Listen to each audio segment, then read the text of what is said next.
ela mesma não existia reeleição de presidente. Tá? O presidente da República não podia ser reeleito. Mas a Constituição dizia que caso as constituições estaduais quisessem autorizar, podiam autorizar. É coisa interessante, né? É inimaginável pra gente hoje isso, né? Mas na época o liberalismo realmente estava bem imitando a autonomia americana. Então era possível. Por isso que no Rio Grande do Sul você vai ter essas seguidas eleições.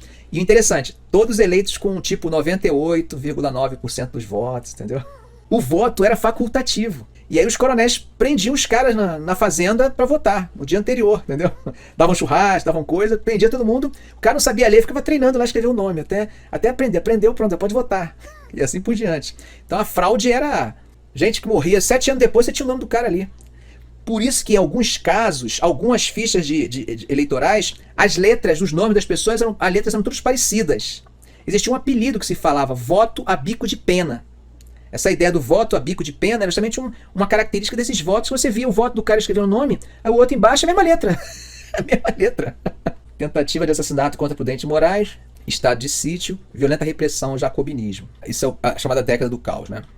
Isso acontece durante Prudente Moraes, que é colocado como um dos elementos que simbolizam o fracasso do projeto positivista, né? A dificuldade que o exército tinha, inclusive isso também leva ao debate acerca da reforma das Forças Armadas. Era necessário fazer uma reforma. Depois de ver essas dificuldades que o próprio exército teve nessas situações, era necessário fazer uma reforma, porque o que nós tínhamos até então era um exército intelectualizado, uma oficialidade extremamente intelectualizada, que isso vinha desde o Império. Era uma formação muito baseada no conhecimento científico, intelectual. Tanto que alguns oficiais, se você chamasse ele de major, ele não gostava. Major não, doutor-major. Essa ideia do intelectualismo era muito forte. E se percebe a necessidade de profissionalizar esse militar para a guerra. Então, das experiências que nós temos canudos é vamos dizer assim, uma espécie de diagnose que acontece em relação à necessidade que nós estávamos tendo de modernizar o nosso exército, né? Que foi um levante que tem várias interpretações. Para muitos era um movimento monarquista.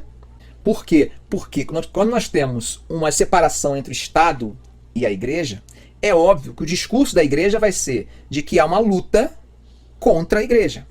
Porque a República se torna o quê? O demo, lutando contra a Igreja. Então essa separação ela vai criar um discurso que vai se disseminar em todos os setores da sociedade. Então você vai ter movimentos, mesmo mais distantes, onde nem a Igreja, o braço da Igreja entrava, mas os beatos entravam, vendo isso como uma perseguição. E a imprensa também trabalhava com isso. Uma perseguição à Igreja, que era tida como a única verdadeira. Então o que vai acontecer? É o caso desses beatos que vão pregar contra a República, considerando a República como representante do demônio que quer destruir, né, a obra divina de Deus, que é a Igreja. Esses movimentos eles têm sim esse elemento religioso que a gente não pode deixar de considerar ligado a essa questão da monarquia. Mas também temos que entender as questões sociais que eles viviam no sertão e que vão possibilitar que essas pessoas sonhem com uma vida melhor. E acreditem nos discursos do Antônio Conselheiro, que dizia que o sertão ia virar mar, né? Que ia ter uma transformação, que eles iriam para um local indicado, uma espécie de Moisés e tal. E aí, esses grupos que chegam a cerca de 25 mil pessoas, é um número muito grande para a época. Eu acho que o discurso monarquista ele é mais secundário. Ele tem um papel muito mais importante para regimentar a repressão do que necessariamente por ser um discurso perigoso por parte desses